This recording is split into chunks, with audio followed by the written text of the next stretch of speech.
So welcome to the 2020. I don't want to get it confused. I don't want to say 2012. It's 2020. 2012 was the first year.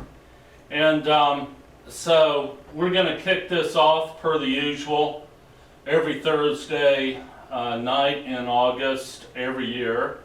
And so defining the meaning of America, that is what the conference theme is this year. Andy Young and I will be addressing America and Religion, John Emmel, America and World Philosophy, and Susan, Lives That Defined America, kind of following our roles and the themes every year, the same themes. And so this year I'll be looking at the question of, is America a Christian nation? All right. And if it is, what do we mean by that? I think what you're going to find in my talks, I am going to be making a distinction between really what the question should be is America a Christian nation or a church nation? Okay, I think the distinction has to be made there. So this is being live streamed, as you know, on our Boxcast channel, and it's also where all of the archives are going to be. So the link on paulspassingthoughts.com, we're the top post, and we've got a link there that is actually the link to a Boxcast channel just for this conference. So all the archives are going to be there also, okay? Each live stream event, as you can see on the blog, is scheduled for an hour and a half, okay, with a half an hour in between. But that doesn't mean the talks are going to go that long, okay? Susan says, not mine. All right, so this is also being simultaneously streamed on our Potter's House Facebook page or Tank Facebook page, and also the Church Live, okay, and the Church Live page, and or group rather, and then also on YouTube. But of late we've had trouble with that link working on YouTube, so we'll be looking into that to make sure it's worth looking.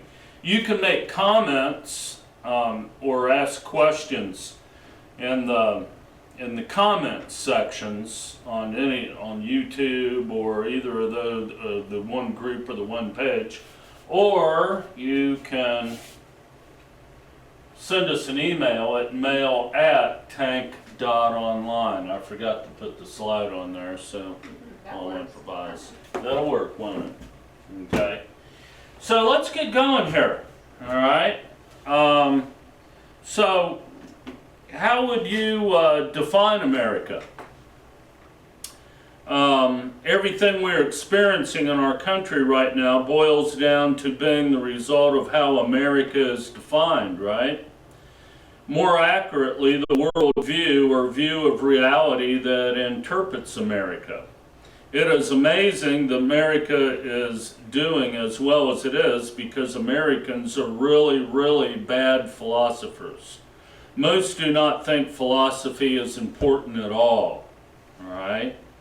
And from what I've learned the past 12 years, I'm really incredulous that America is doing as well as it is.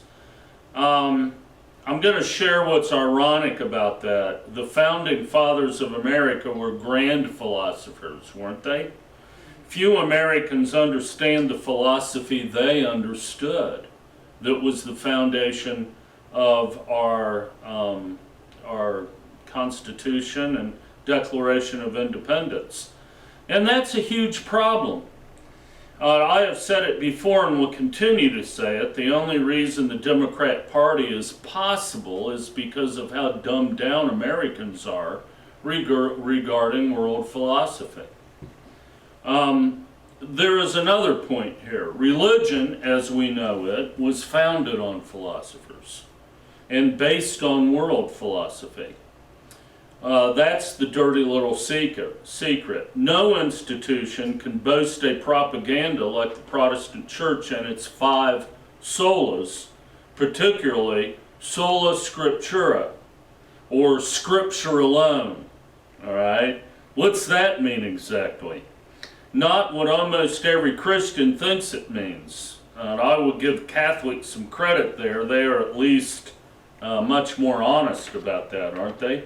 So the idea that we get is that, Martin Luther was searching the scriptures diligently, night and day, and at night under candlelight, and hark, came upon these verses in the Bible that sparked the Protestant Reformation. In fact, they point to, I think, Romans 5:17 in particular as sparking the Protestant Revolution. Nothing could be further from the truth. You don't have to look very far and study on your own very far to realize that Luther and Calvin both were looking at scriptures through the eyes of Plato and world philosophy. Issues of world philosophies are what sparked the Protestant Reformation. And if you look further, and if you're actually one of the few Christians out there that read the founding documents of the church, it's not hidden, okay? It's fairly conspicuous. If churchgoers knew a fraction of what they think they knew, that would be pretty impressive. But the fact of the matter follows: if you do not understand how Plato viewed man in reality, you don't have a clue about what is really going on in church. Now, let me repeat that. The fact is, if you do not understand how Plato viewed man and reality, you don't have a clue what's going on in church. Okay?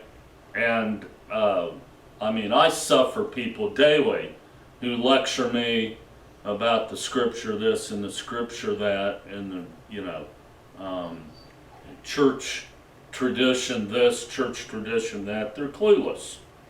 Okay? So, this year, my part in all of this is discuss the following question: should America be defined as a Christian nation? And if not, then what is it? And is there any harm in America being defined as a Christian nation? That's my contribution under America and religion. Okay? I did an extensive radio show on this subject in 2015, and will be revising it for sessions this year. For my sessions this year. So I really want to go back to this extensive radio program I did in 2015 and revise it and update it and use that for my talks this year. So, if you read the introduction to our conference this year, the land of the free and home of the brave, is that how you would define America? The greatest nation to ever exist in human history? The greatest force for good in human history? Is that how we would define America? Obviously we would, all right? But why? Why would we define America that way? Okay? Because we're a Christian nation? Because we were founded on Christian principles? Is that why? What made or makes America different? And clearly, not everyone shares our belief that America is all these things. Some people, apparently a lot of people in our day and age, and this isn't anything new under the sun for America, think America is a very bad place for one reason or another. So the one thing that everybody probably would agree on, though, is America is different. And why is that? America is obviously very unique in world history. America ended two things as historical norm. This is a good way to define America. It ended two things as historical norm. Conquest as a normative behavior among nations, okay, and religious wars. That's the two things America ended as norms amongst all nations in the world. Now, I'm not saying that that doesn't take place at all in the world today, but you got to understand those two things, conquest and religious wars, dominated world history, okay, since the garden until America comes about. Why is that? Why is that? And if that's true, and I'll go back and Denis de Souza, I can actually pronounce his name, did very well to point this out in regard to the argument that America stole this land from the Indians, okay? Well, if we stole it from the existing Indians at the time, they had stolen it from many, many, many other Indians over hundreds of years, okay? Indian tribes in America, by and large, were of conquest mentality. It was a constant cycle of conquest going on, okay? America put an end to that. Then why is America so controversial? Why do so few Americans know anything about America? And if America is such a great place to live, why do so many Americans hate it? Because they do not understand philosophy, all right? Because of their presuppositions about mankind.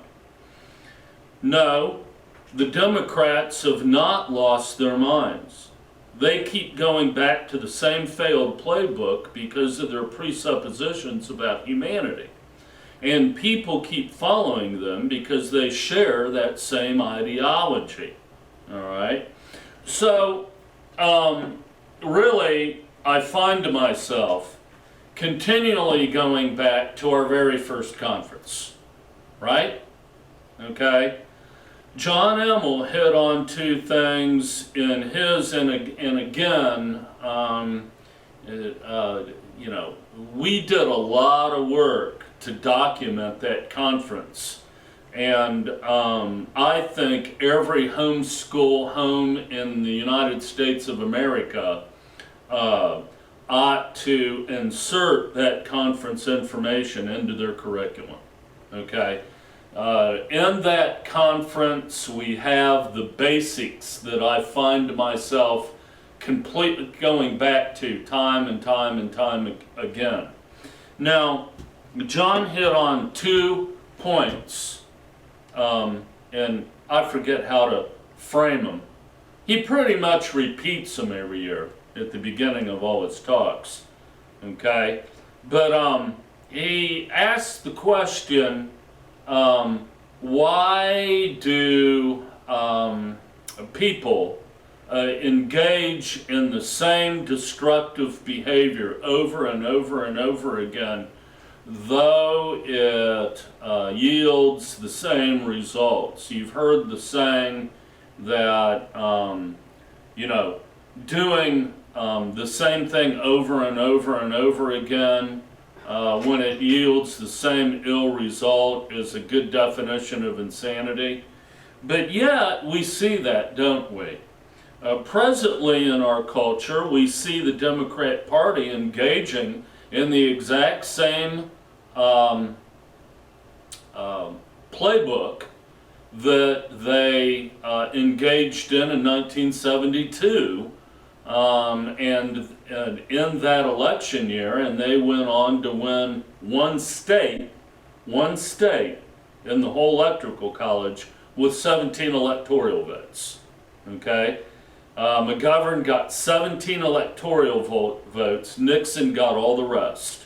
And basically, the dynamics of what was going on is presently going on with the message that, hey, vote us in and we'll stop the violence. It didn't work. So why would the Democrats be using that same playbook when it failed so miserably in 1972?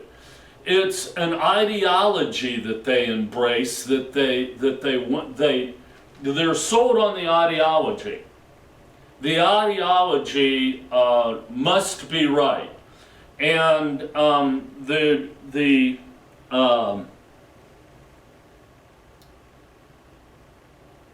the ideology that they absolutely refuse to get away from is their presuppositions regarding mankind. They won't move from that view. Okay? And that's another thing that John said in the conference in 2012, that all reality, how people see reality, and all ideologies flow out of presuppositions concerning mankind. And of course that was anathema to me. You know why? Because I came from a Reformed background, right? And was a church pastor in Reformed chapters. That's a man-centered philosophy. Okay? All reality is interpreted about presuppositions about God, not man. Okay? Well, the only problem there is God created man. All right? So what do we see in man as far as what God created? And how does it form our beliefs? Okay? And John Calvin agrees with John Emmel on the very first sentence of the Calvin Institutes, when Calvin says that all truth and all reality is determined by all truth regarding man and God. Okay? So all truth is interpreted between how man is defined and how God is defined. And all of the Calvin Institutes, all 1,100 pages, flow out of the basis of that one sentence. Okay, which is pretty amazing. Is America a Christian nation? Was it really founded on Judeo-Christianity? And if not, what are its real founding principles and why does it matter? This is obviously a timely conference and discussion for our day when globalism seeks to replace Americanism. Is America worth saving? And would the world be just as well off without it, or even better? Okay? And how is globalism related to the aforementioned presuppositions about humanity shared by those who hate America? Christian, the word, is one of those generic words that we kind of throw around, right? All right? We are going to stop here and ask why that is. Why do we just kind of are able to throw around these words like Christian and gospel and so on and so forth? And we need to look at that because it speaks hugely to the point at hand here. How can we have this conversation without a definitive understanding of what the word Christian means? The question is discussed on radio and other venues. That is the question of, are we a Christian nation? America, that is. The question is discussed on radio and other venues comfortably while crossing every line between everything in the kitchen sink that calls itself Christian, and nobody blinks. How can this happen? Well, here is how. Because all stripes under the nomenclature of Christian define the word this way. All right, are you ready? Not secular. All right? So, the point that I'm about to make here, okay, and I might have to skip ahead in my transcript, because here's the point I'm going to make. This is my interesting observation. When you're listening to the Janet Medford show, and, you know, Mike Huckabee on, you know, Sean Hannity and all these shows, okay? The definition of Christian is not secular, okay? So, like, it doesn't matter, and I'm going to go ahead and steal my own fire here and jump ahead and make the point, okay? In that context, it doesn't matter whether you're talking about Jehovah's Witness, Mormons, Catholic, okay, name them all. It doesn't matter. When you're listening to that, you're going, yeah, you know, preach it, Sean Hannity. America is a Christian nation. You know, in God we trust on the, you know, so like, what's that mean? You know, it means not secular. Okay, not secular. Which is divisive in and of itself. But the point I go on to make, maybe later on in this talk, or maybe it's tomorrow morning, okay, is that if these people finally got their own way, okay, and like, if you believe America is a Christian nation, you know, as the saying goes, hold my beer, or hold the fort, however you want to say it. We're going to qualify that, all right? That needs to be qualified. I'm going to go ahead and say, no, America isn't a Christian nation, okay? And we're going to explain why. And why this strict dichotomy between Christian and secular is very dangerous, okay? But the point I go on to make here, and I'm going to make, is if that argument gets ended and everybody agrees that yes, we're a Christian nation, what happens after that? What have we got? Okay? Well, some problems arise, because if everybody agrees we're a Christian nation, you can't be secular and patriotic. Okay, that's the first thing. Then the second thing is, what happens? Now, it's not good enough just to concede we're a Christian nation. Now what's the next argument? Okay? Which denomination is truly Christian, right? Well, we got rid of the not Christian secular argument. We got rid of that argument. Now what's going to happen? Well, wait a minute here. We got all of these denominations trying to run the country. Which one is really biblical? Okay? And I'll give you a clue. Every religious war in medieval times boils down to that argument. Okay? So we're going to look at this. Now, where does that leave me in my transcript? Okay. Let me move along here.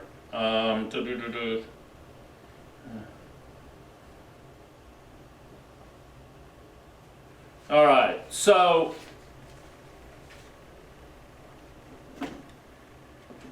while this subject is being discussed, all theological differences can be put away because all the parties have one thing in common. They believe in God in one way or the other.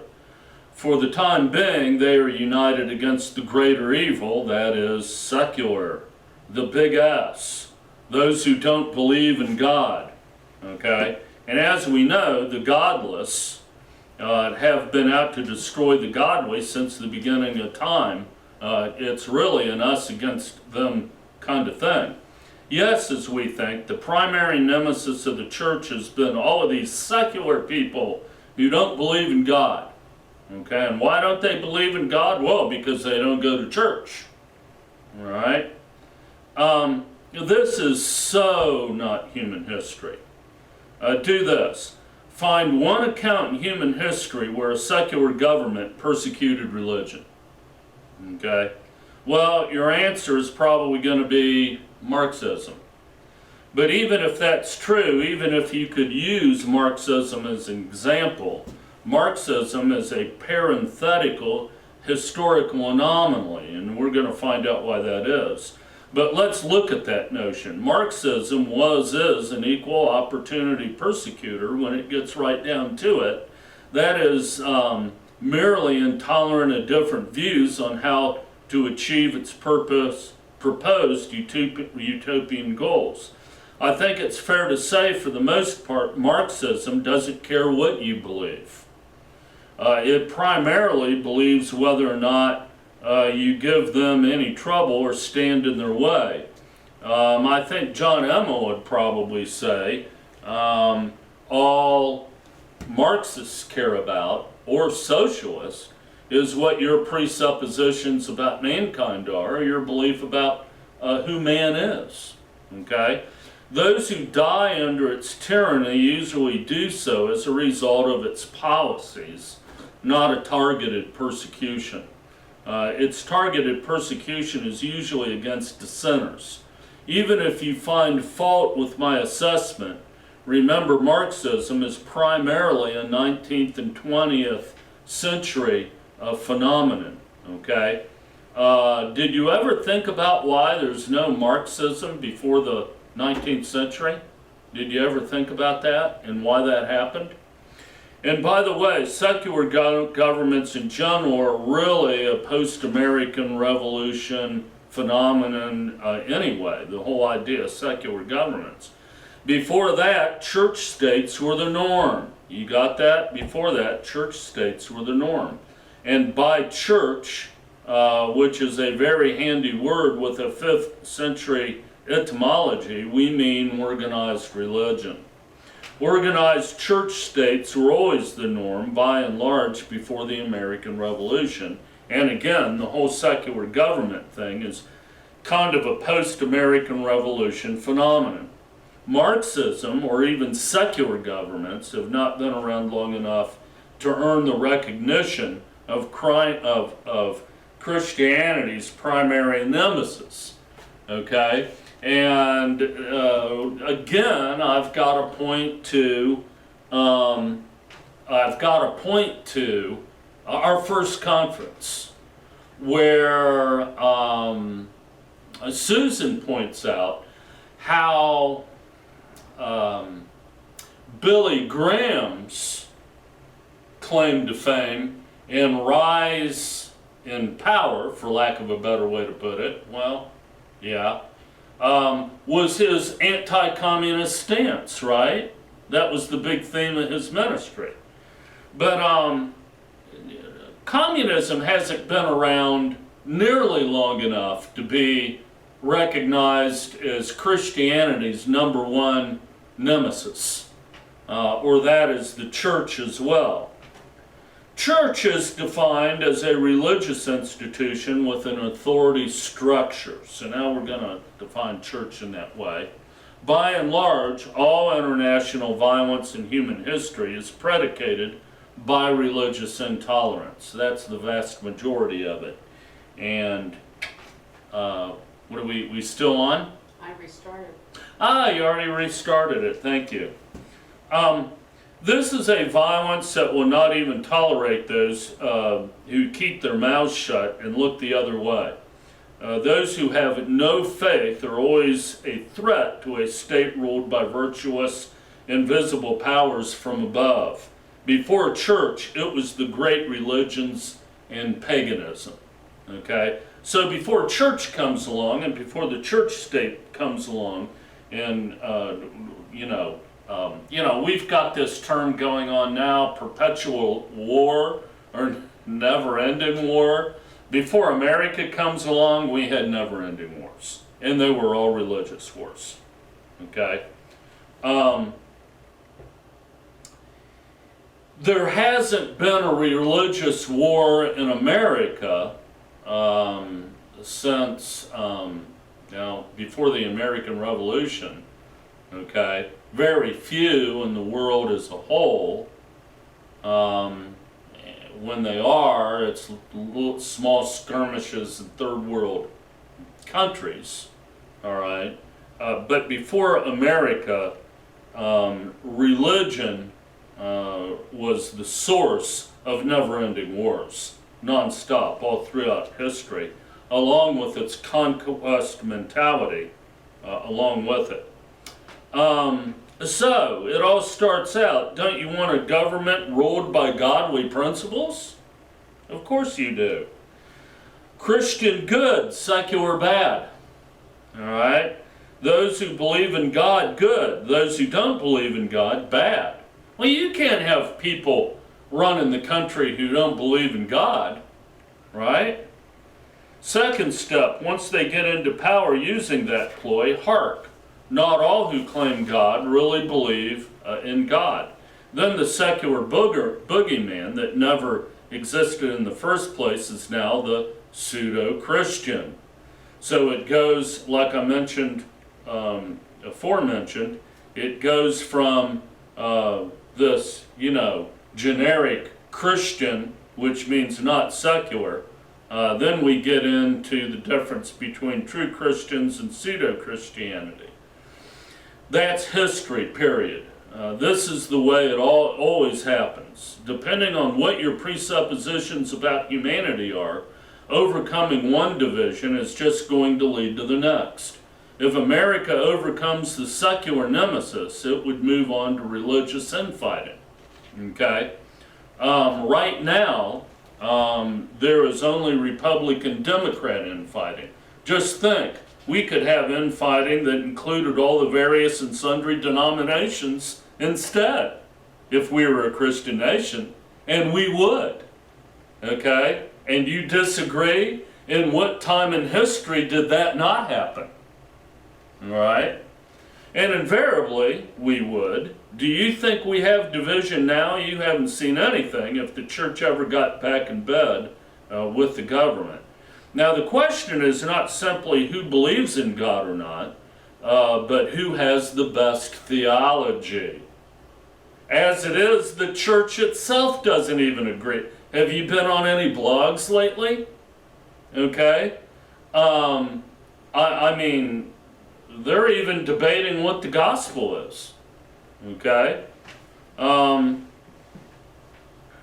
Now, not only that, spiritual rule is always much more subjective than practical rule. Okay? During Hitler's reign, a common mantra was the bearing of those who had no faith. Okay? In the words of Rudolf Hess, and I quote, he said, "Do not seek Adolf Hitler with your mind. You will find him through the strength of your hearts." Robert Ley, the internal education minister for Rudolf Hitler, stated the following in his famous speech, "Fate, I believe. Understanding sometimes is not enough to explain something. Only faith is sufficient." All right? So when you start getting into religious rule, right away you get away from the objective into the subjective. Okay? And if you don't do what we think we should do, okay, you don't have faith. You're an unbeliever. Okay? At no time in world history has religious government been shown to be a good idea or turned out well. Okay? Was America founded on belief in God? Was belief in God the principle in which the nation was supposed to function? After all, don't we have money with "In God We Trust" printed on it? The question isn't whether or not some of the founders believed in God and were good Christians. The question is whether or not they believed America should be a theocracy. This is the question I'm getting at here. Okay? Did they see a reality in which common practical sense should rule rather than subjective religiosity? And did they think God agreed with them? All right?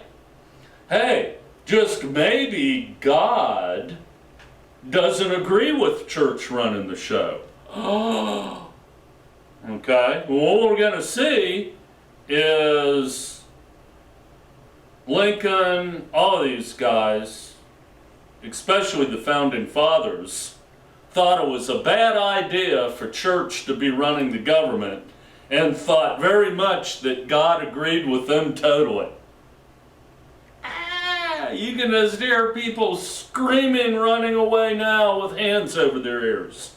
But this is the focus of where I'm going with my talks. I'm going to dissect this idea.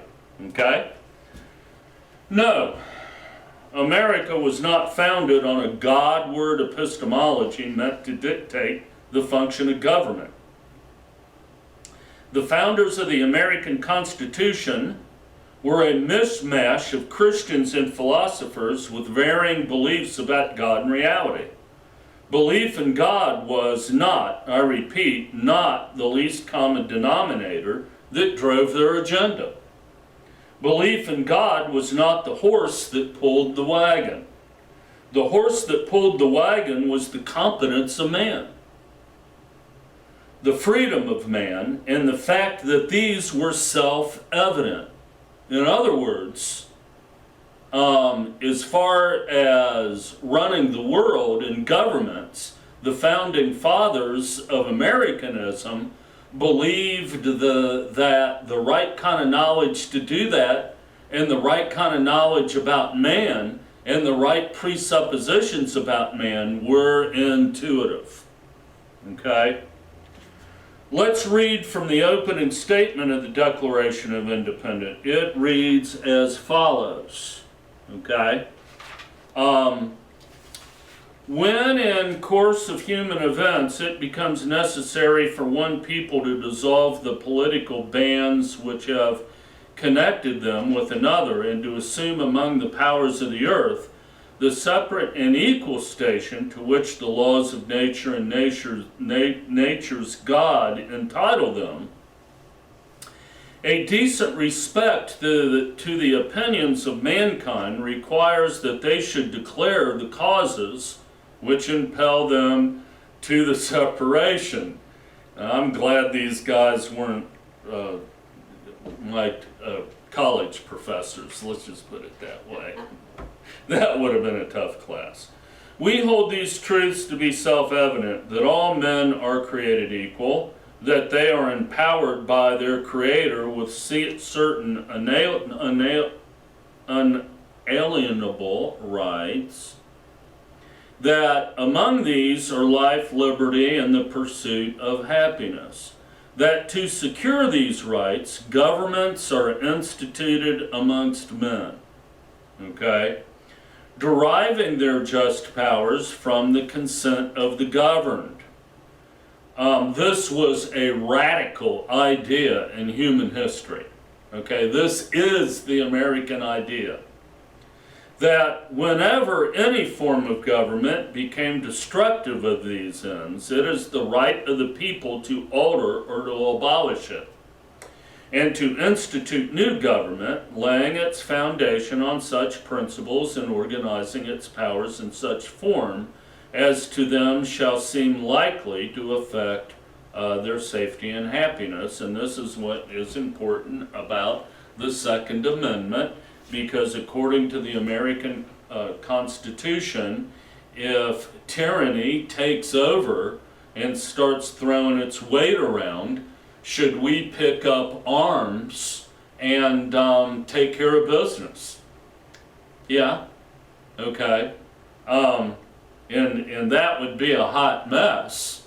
But anyway, I don't want to get sidetracked with that. But that is the American Constitution. Primarily, the framers of the American Constitution were made up of two kinds of men.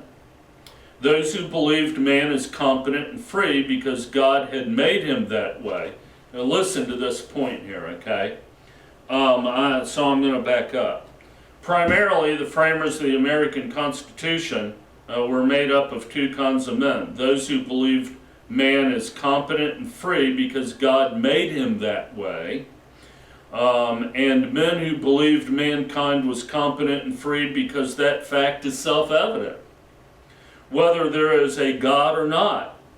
Notice the very wording of the Declaration of Independence. So there were two kinds of people, okay, putting this puppy together.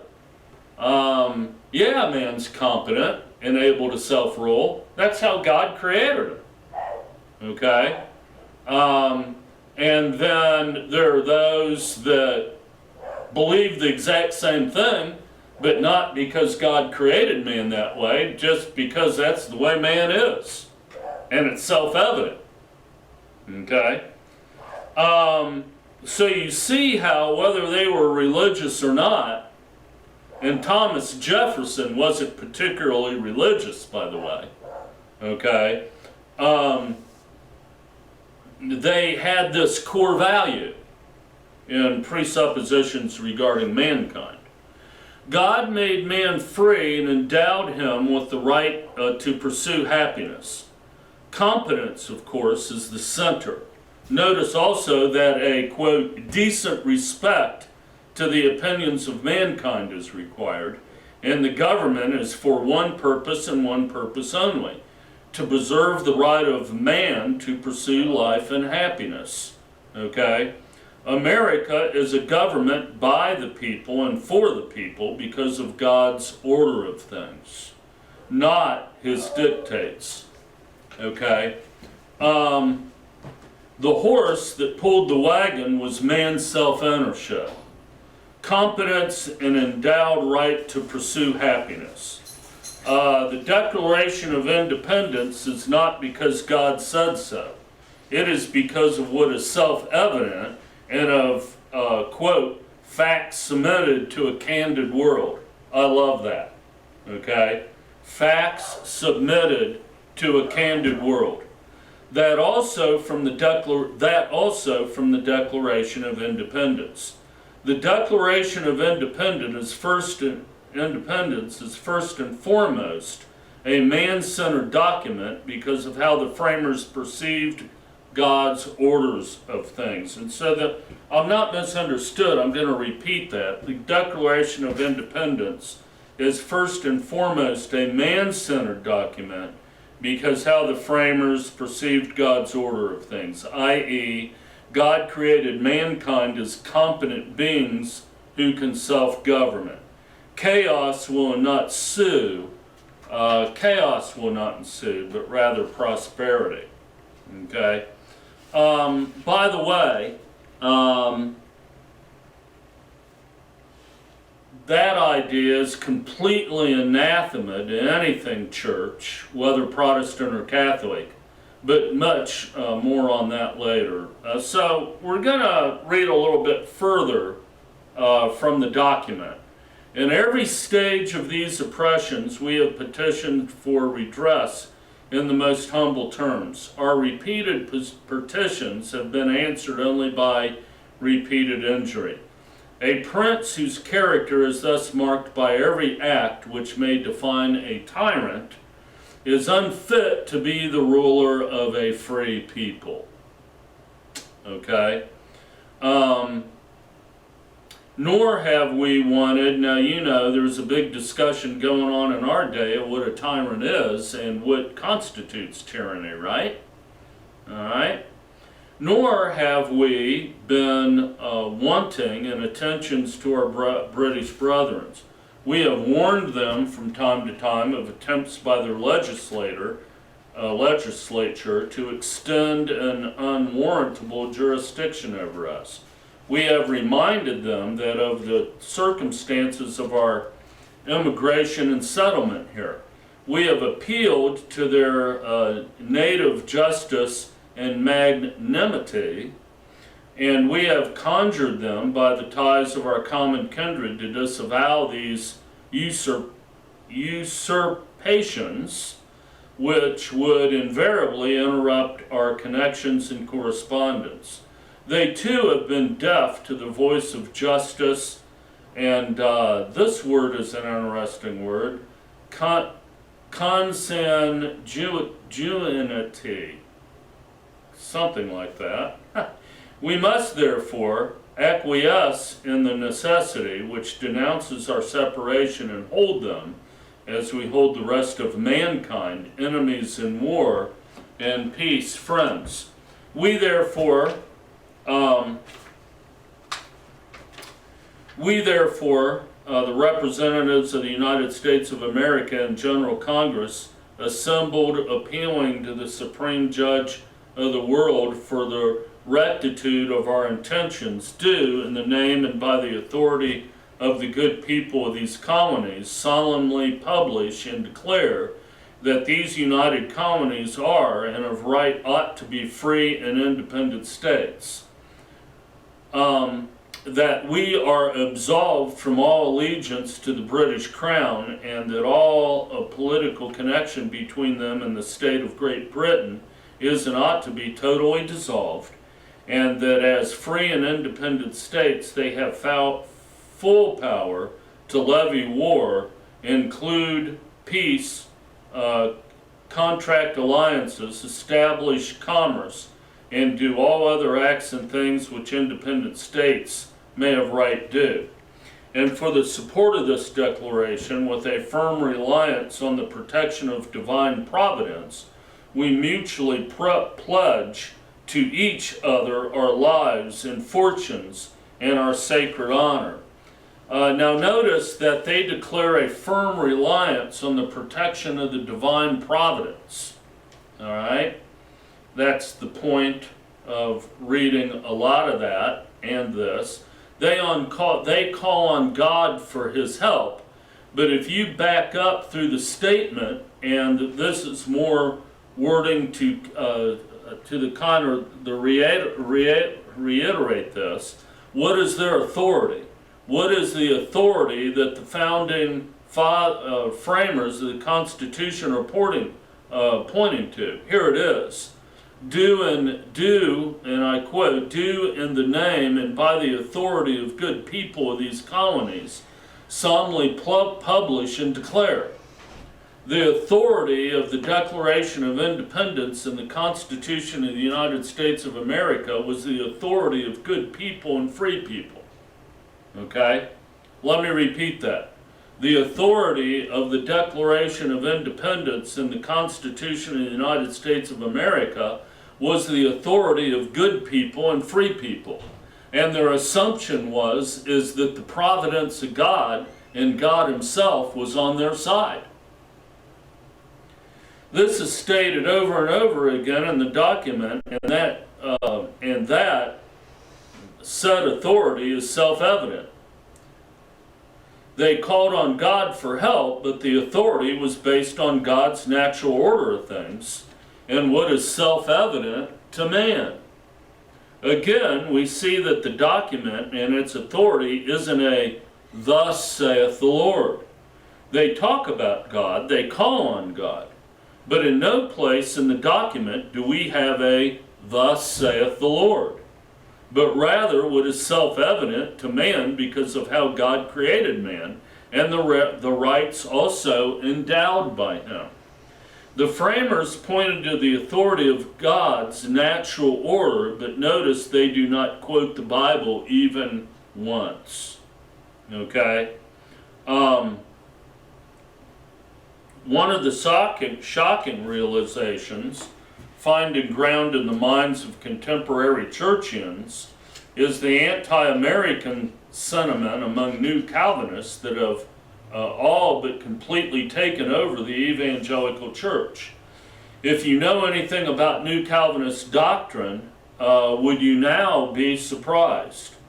I stumbled upon this whole new area of research some time ago. I stumbled on this, and it has rattled my cage and totally turned my world upside down in ways. Once again, in Susan and I's journey, in the thinking for ourselves and using the brain that God has given us, we stumble upon another epiphany, all right? And for me, it's the fact that apparently, according to my research, no direct citation of the Bible appears in the Declaration of Independence, the Constitution of the United States, the Federalist Papers, or even the copious notes of the framers or the Constitution according to historians. Okay?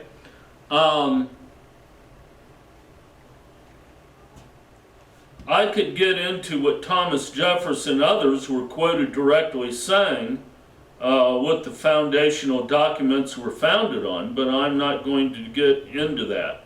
I called a friend of the ministry. The transcript is going way back, and I just mentioned here that I had consulted John Emmel on this as well, and him and I, we were talking about this this morning as well. This is something that I never thought about, okay, before, and that is that in no place in the Declaration of Independence, the American Constitution, the Federalist Papers, or the copious notes and letters of the Founding Fathers do we see the Bible even cited once.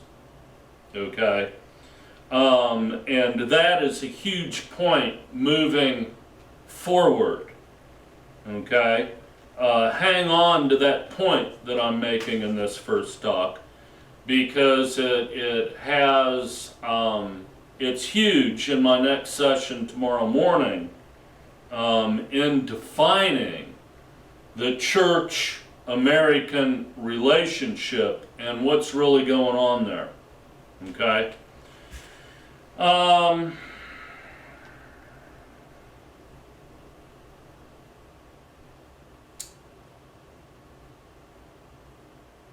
Hence, the conclusion is that the founding documents were taken directly from the Bible. It doesn't mean that at all. It merely means that the principles are the same.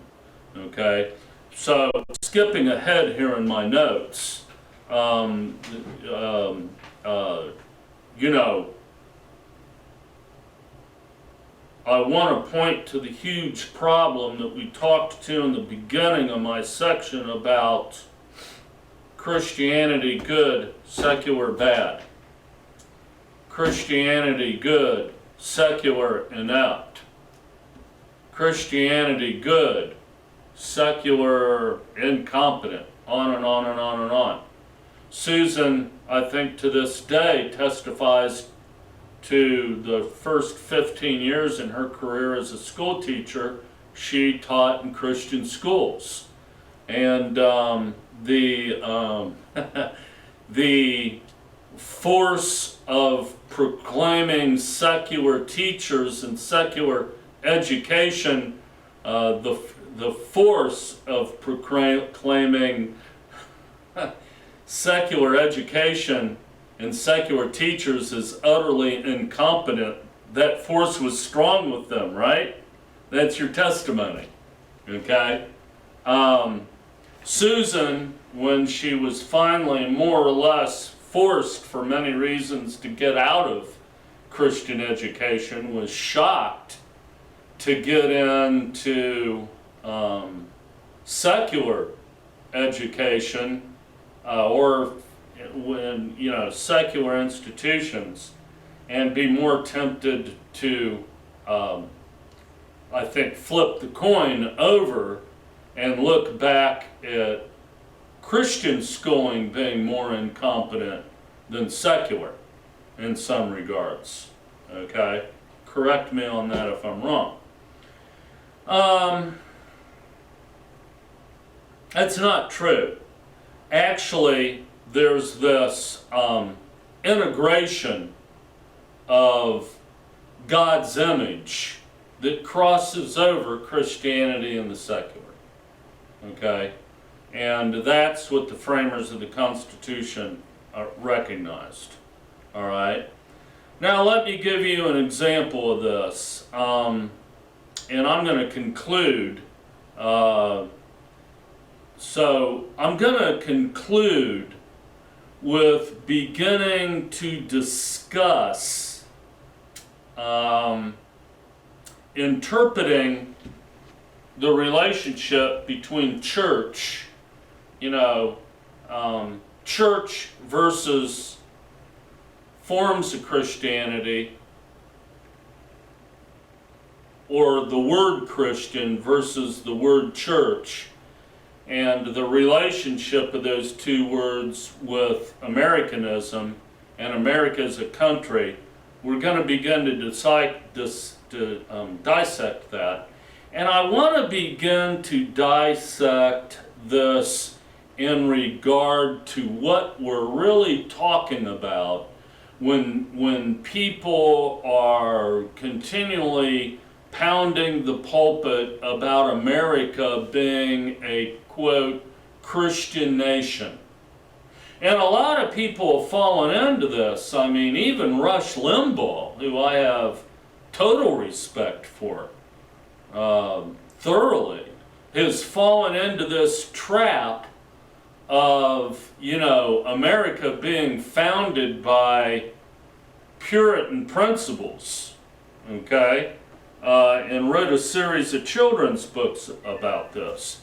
So, hardest school. So, at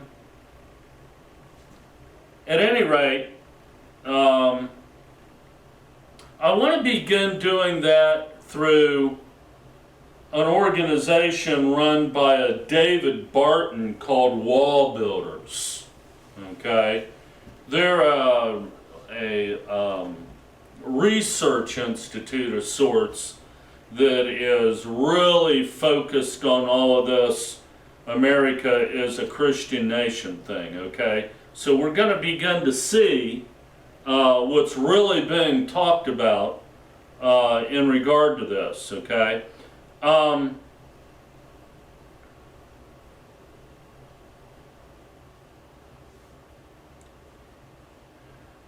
So, Wall Builders is really big on this whole idea that America was founded on the Bible specifically, and that all the founders of the Constitution were hardcore Bible-thumping Christians in the vein of the Puritans who came across the pond, the Pilgrims and the Puritans. In fact, what they do is make this direct connection between the Puritans and how the Bible was their authority in the very founding of the United States of America.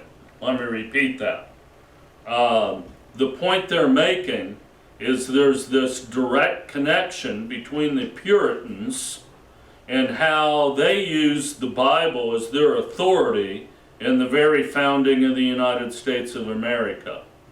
This has profound implication for today's Christianity, and as we as Christians as well.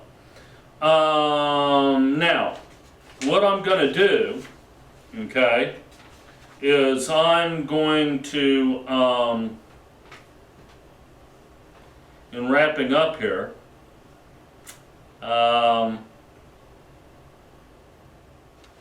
am just going to jump over to this chart that they published that's kind of a their primary thesis, and you can't read that. But this is a chart that they put together, okay? And so we have the principle, the legal document, okay, and then what the Bible says, all right?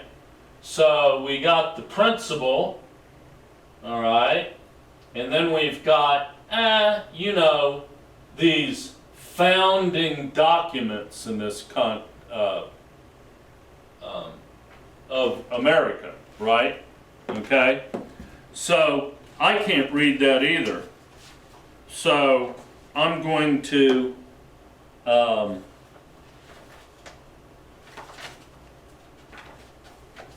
go to my hard copy of the chart. It's here someplace. Here it is right here. Okay? So I'm going to read through some of these. And then I've got my closing. I'm just going to skip through all that because I know I don't have to read it. I know what I'm after. Okay? And so what we're about to read here, I've really got a bigger problem with this than the rioting that's going on in the cities, to tell you the truth. Okay? This is egregious. Okay? And very indicative of pre-Americanism and what we would get into if they achieve their objective of a Christian nation. What are we really talking about? I mean, when we hear these guys say American, I mean, this is a strong theme with what's going on with the RNC this week, right? All right, how America is a Christian nation. What are we really talking about, and what are these guys really after? Okay, so we've got the principle here, and this first principle, I'm just going to start up here in their Wall Bureau's document. Principle: sovereign authority of God, not sovereignty of the state or sovereignty of man. Okay? Now, that actually smacks of being the antithesis of what we just read in regard to the Declaration of Independence. Okay?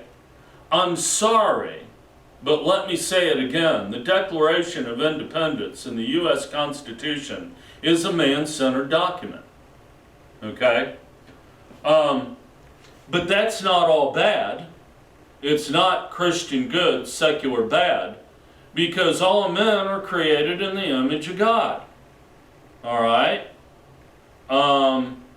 So, all men are created with a conscience, and the Bible even says in Romans chapter 2 that the works of the law are written on the hearts of every man born into the world. Now, I'm not saying everyone in the world is going to be saved, and I'm not saying that needs further discussion, okay?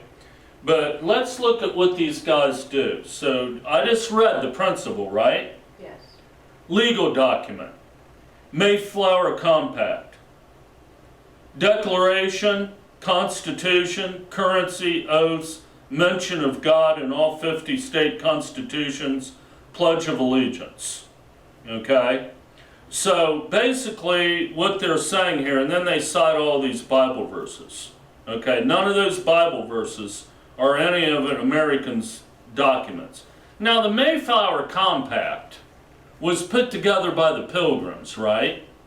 Okay? And they were religious zealots coming over to America to do church state better. Okay? So, I've never read the Mayflower Compact. There might be some Bible verses cited in there. Okay? But what the danger is here is their assimilating the idea of the sovereignty of God into the American Constitution and the Declaration of Independence. Let me give you the thumbnail of that, okay? They're trying to say that the total depravity of man is in the U.S. Constitution and the Declaration of Independence. Quite the opposite. It's true, okay? You can go, here's what they do. They take a principle, all right, and I want to get to the biggest examples of this. Existence of objective and moral values, fixed standards, absolutely truth, sanctity of life. That's common to man. I'm going to skip over that, okay? Go down to this third principle. All men are sinners. This is where I really wanted to get to the total depravity of the saints, okay? Listen to this. Really, I'm not going to belabor this, okay? Right here on this third principle, I can totally make my point in my problem with this whole document. Principle, all men are sinners. Do you want to know what his citation of legal documents is? Constitutional checks and balances. Okay? Because the Constitution of the United States had checks and balances, the framers of the American Constitution agreed with the total depravity of man. See what they're doing here? And then they cite Bible verses. Do you see what they're doing? Okay? All right? I've got a huge problem with that. Now, what we're going to find out as I unfold my talks, we're going to talk about particularly Mike Huckabee and his positions on these things, and how their position, a particular position that they take, okay, actually is an admission that the Constitution of the United States, the Federalist Papers, Declaration of Independence, are not biblical documents, okay? Because, in fact, what this movement wants to do is amend the U.S. Constitution, okay, and interject biblical interpretations into the U.S. Constitution, all right? This is Mike Huckabee. All right, we're going to unfold all that. Then we're going to get into the history of when these amendments were attempted and introduced in Congress. We're going to look at that too. Okay? Let me pick out a few more as we wrap up. Though I make my point of that one, trust me, the total depravity of mankind is not in the U.S. Constitution, nor in the Declaration of Independence. These are documents that are the extreme antithesis of the biblical doctrine of the total depravity of man.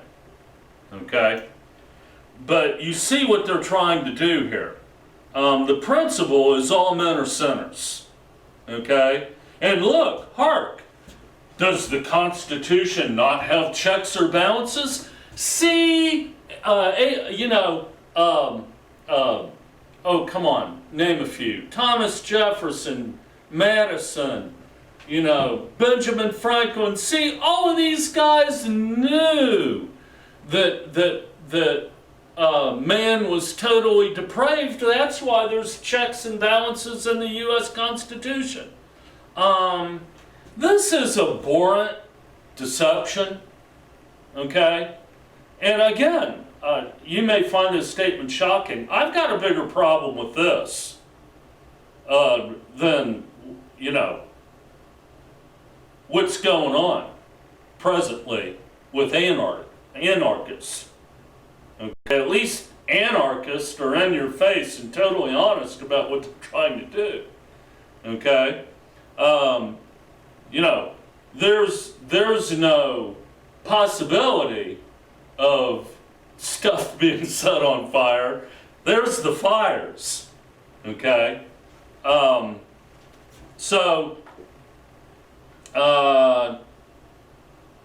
Church protected from state control and taxation, but church to influence the state. First Amendment.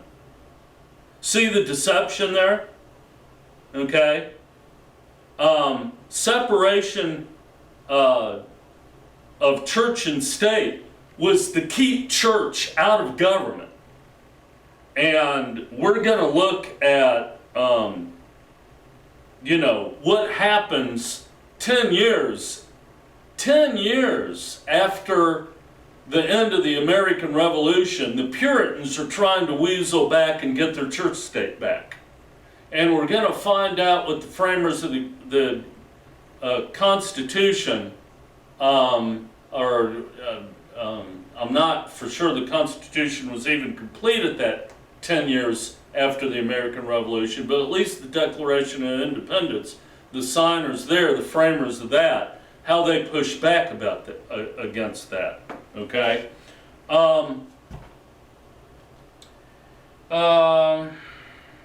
Importance of governing self and family is first level of governance.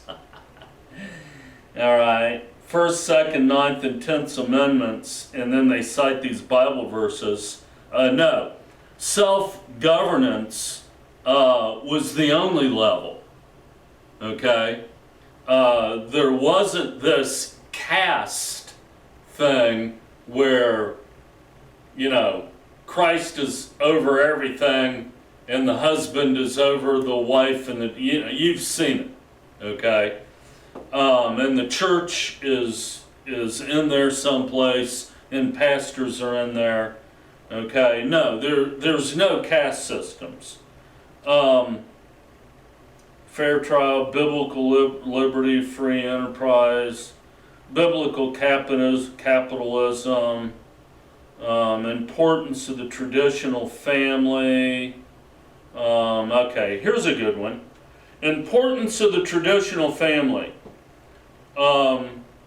Legal document. State sodomy laws, few reasons for divorce, or limited divorce. And then all of these Bible verses. Have you ever recalled anything in the Declaration of Independence or the U.S. Constitution about sodomy or divorce? Okay, again, do you see the deception here? Okay. Religious education encouraged. Northwest Ordinance, and then a bunch of Bible verses. Sabbath day holy. Well, what's the documents? Well, the blue laws. Were the blue laws part of the Declaration of Independence or the U.S. Constitution? Do you see the deception here? Okay? All right. So, we'll wrap up here. Let me see if, and I'm going to unfold this, okay, in my talks. What's going on here, okay, now I'm not saying in every case where you hear I mean, when we hear guys like Mike Huckabee and all of these guys on TV talking about how America is a Christian nation, we don't put a lot of thought into that, do we? We're like, well, yeah, you know, Washington was a devout man, right? Okay? Benjamin Franklin was a little bit confused about his religion, but he believed in God. Okay? He was a very strong believer in God and God's providence, and we think it's pretty innocent, and we don't. No. We're going to look at what these guys are really talking about when they're talking about this. Now, Donald Trump and all these people, Mike Pence, not so sure, okay? But I think Donald Trump is assuming he knows what these guys are talking about. But we're going to look at what they're really talking about. Okay? I'm